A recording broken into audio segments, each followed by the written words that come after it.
제일 먼저 갑이 소유자였죠. 그리고 지상권이 나오고 소유자가 병으로 바뀌면 을은 갑과 맺은 계약을 병에게 대항할 수 있습니까? 대항할 수 있죠. 따라서 병은 내 땅에서 나가라고 토지 인도 청구할 수 없습니다. 이게 시험이 아주 많이 나옵니다. 이게 대항력이 있다 그 말이죠. 그러니까 못 나가게 하는 거죠. 아니 나가라 못 하는 거죠. 30년이라면 30년 대항할 수 있는 겁니다. 자, 이제 279조 아까 보셨죠? 동그라미 1번은 밑줄이 있잖아요. 토지 일부도 용의권 설정할 수 있죠. 동그라미 2번은 자 둘째 줄 보세요. 둘째 줄에 따라서 있습니까? 토지 위에 현재 건물 등이 존재하지 않더라도 지상권 유효하게 성립하죠. 건물 나중에 지으면 됩니다.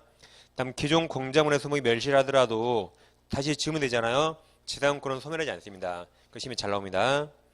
3번 지상권은 재산권 물권이죠. 돈입니다. 돈. 당연히 상속 있고 양도 가능합니다.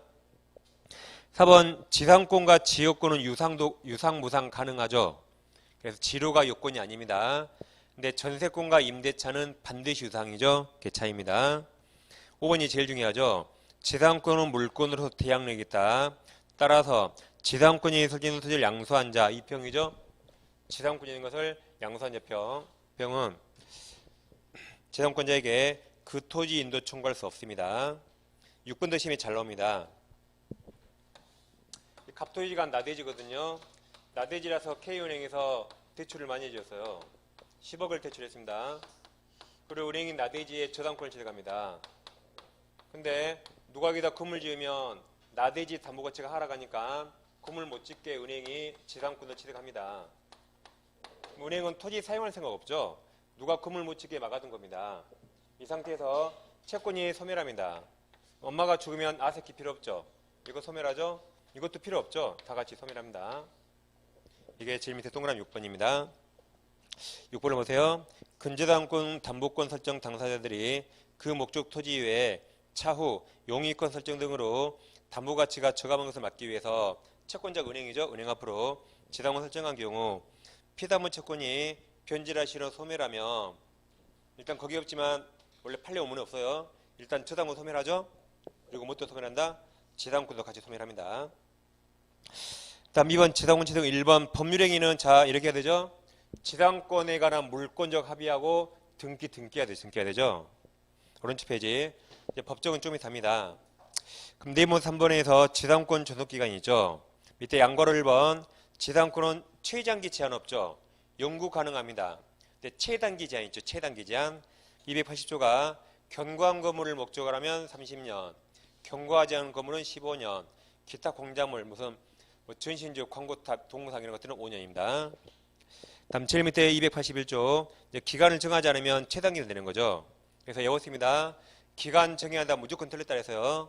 기간 안 정하면 최단기간 의지가 됩니다. 다음 넘겨보세요. 그 다음 페이지 상단에 3번 지상권자 써있죠. 가로 열고 토지 빌린 사람들 토지 임차인과 토지 전세권자 3명 다 토지 빌렸죠. 얘들은 다 똑같이 갱신 청구와 매수 청구가 있습니다. 시험 임대차에서 더 많이 나옵니다. 여기서 법조문만 보고 가는 겁니다.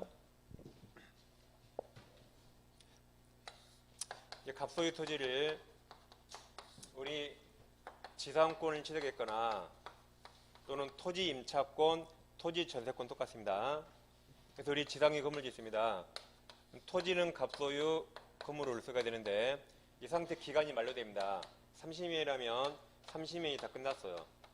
그럼 우리는 원래는 어떻게 해야 되죠? 원래 기간이 끝나면 나대지를 빌렸으니까 건물 철거하고 나대지로 반환해야 됩니다.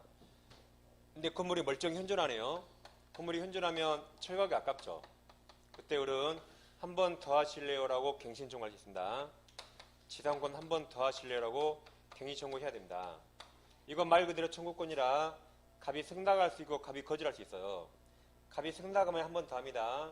그럼 또 30년이 돼요. 갑이 거절해보세요. 갑이 거절하면 그때 우리는 내 건물 네가 사라고 매수 청구할 수 있죠. 내 건물 네가 사라고 매수 청구할 수 있습니다. 이때는 말이 청구권이지 실질이 형성권이에요. 내 건물 사 그러면 무조건 사야 됩니다. 바로 매매계약이 형성됩니다. 그래서 거절할 수 없는 거죠.